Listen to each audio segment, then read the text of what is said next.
My name is Nathaniel Matalanga. I am a civil engineer, 30 years experience, having graduated from the University of Nairobi.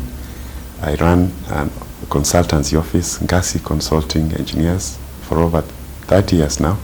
A lot of engineers have gone through my hands, and many of them are now practicing engineers in Kenya.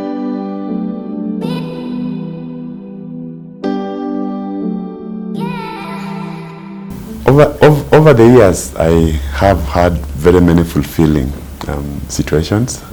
I was recently elected to the Executive Council of the World Federation of Engineering Organizations in Melbourne, Australia. This is the epitome, the world body of engineers. It's 101 countries belong to it.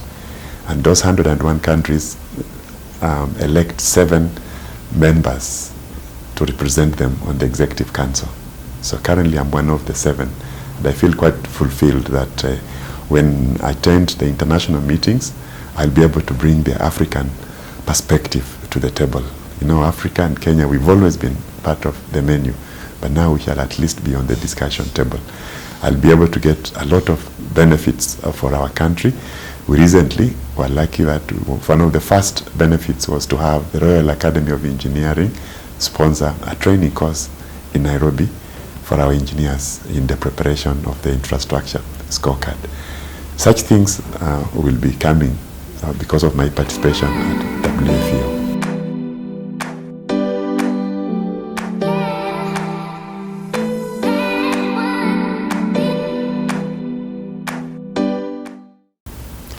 The engineering fraternity in Kenya has many challenges. The major one, the government and both national and county governments, they have tended to sideline an engineer in the participation of infrastructure. You know, most of the national budget goes into the implementation of infrastructure projects. And when an engineer is involved, he ensures that there is value for money.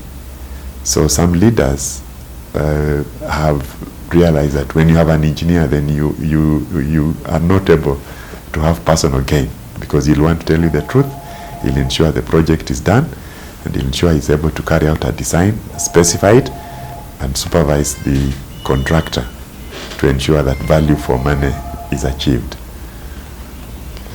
So you've seen government parastatals, which are infrastructure parastatals like Kenya Power, Kenya Pipeline, Kenya Railways, previously used to be headed by an engineer. But our political elite have gone to parliament and in some occasions even changed the act to ensure that the chief executive officer doesn't have to necessarily be an engineer.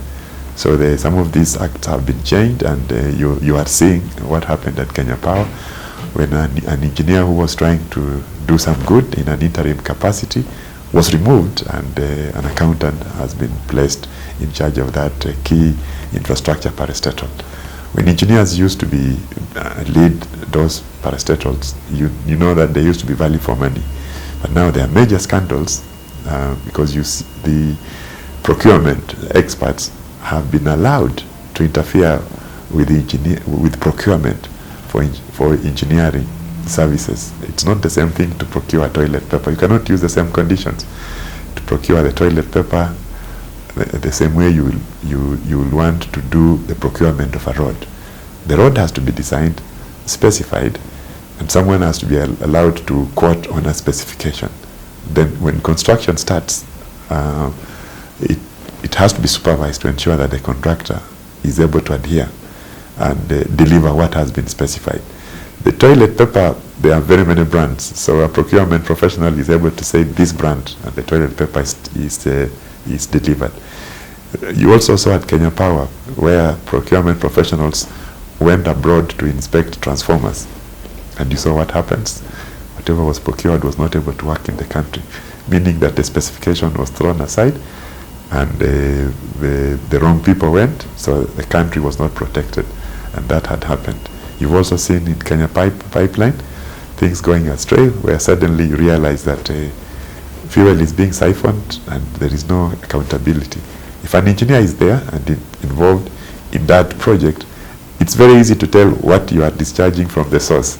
And you are able to monitor what you are receiving at the different discharge locations and compare. And if there is a leakage like that, immediately you will be able to tell. But because these people who are now manning some of these establishments are not engineers, things like this are beginning to happen. And those are the major challenges that the engineer is slowly being sidelined. The government and the common man has to realize that for you to achieve, even for the government to achieve the big agenda, which is mainly provision of infrastructure, we are not going to get there unless the position of an engineer is established and is led to do his job as per his training. Okay. So how would you address them? Addressing this, I have to lobby the government, I have to lobby the county government to educate them that there will be value for money when the proper professional is involved in carrying out these services. I will also lobby the Public Service Commission to ensure that in engineering jobs, when they are employing people, the proper professionals are employed to carry out these technical jobs. Okay. What inspired you to vie for the president of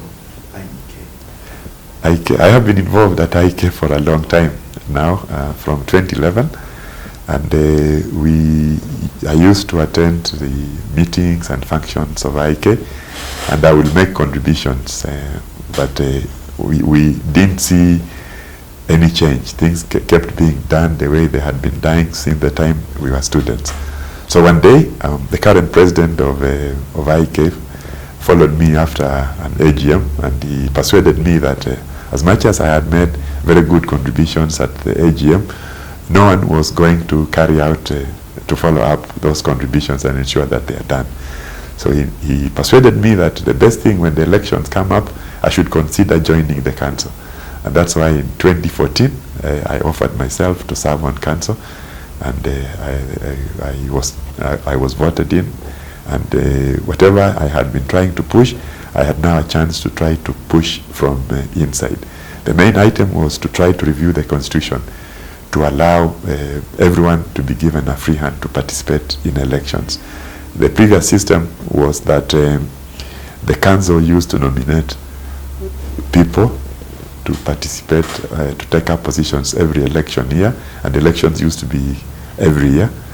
So we managed to lobby for that to be changed, that the council doesn't nominate anyone.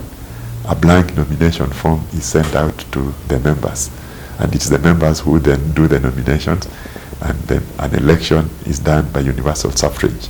That is one of the major achievements I got in the constitutional amendments 2015, and I feel fulfilled that when that happened, there has been a lot of interest in the participation of IEK activities. A lot of our members are coming up and now telling us what they want.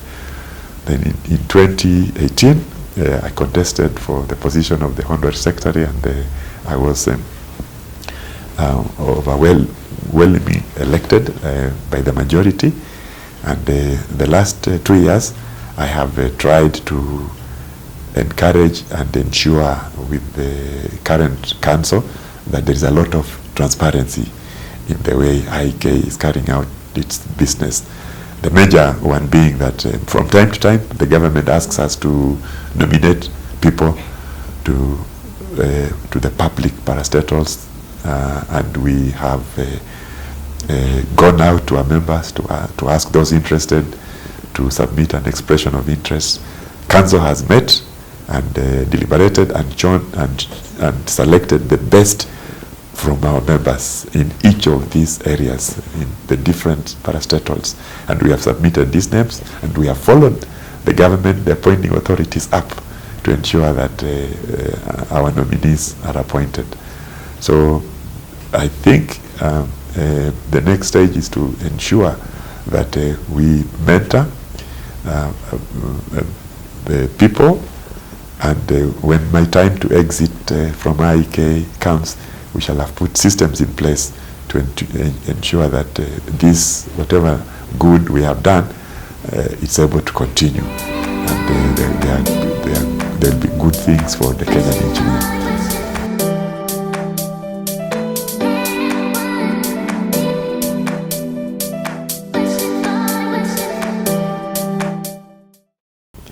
Going forward, I like to ensure, and it is my dream, that every student going into an engineering school is given a chance on graduation to be trained and become a professional engineer.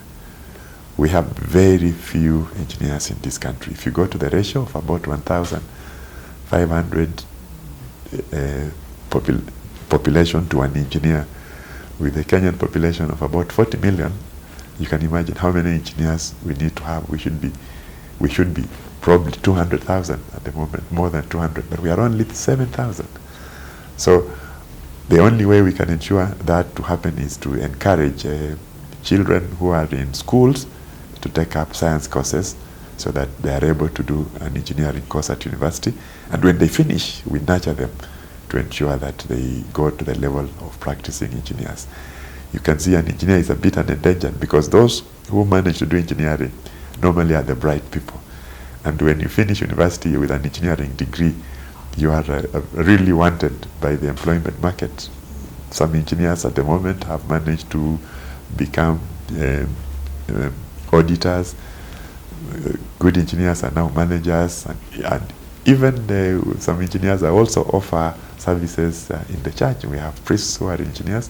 The current Archbishop of Nyeri, Bishop Anthony Muheria, is actually a trained civil engineer. He worked for about 4 years before going to become a priest. So an engineer is very well-rounded and blessed people. So we who have stayed in engineering, it's our role to ensure that those who do an engineering course, instead of letting them go out and stop practicing engineers, we need to nurture them to ensure that they are helped to become the practicing engineers.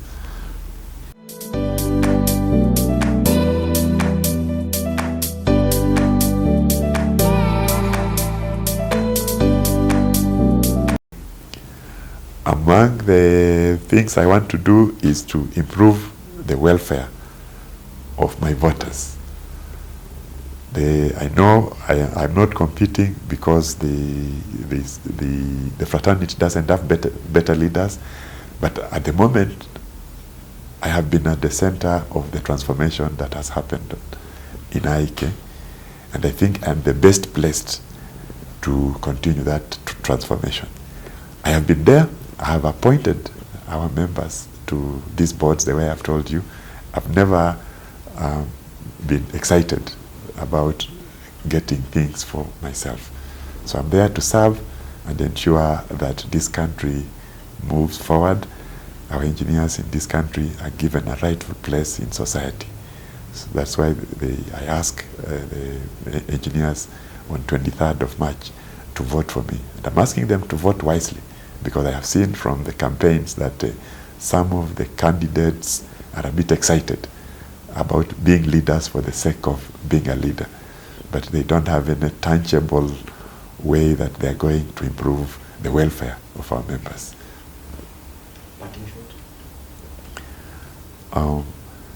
On the 23rd of March, the elections will start at 6 a.m. until 6 p.m. I urge all engineers in Kenya to ensure that they get their voting credentials, since the elections will be electronic. Ensure that their passwords are working. We shall have a demo on 19th of March.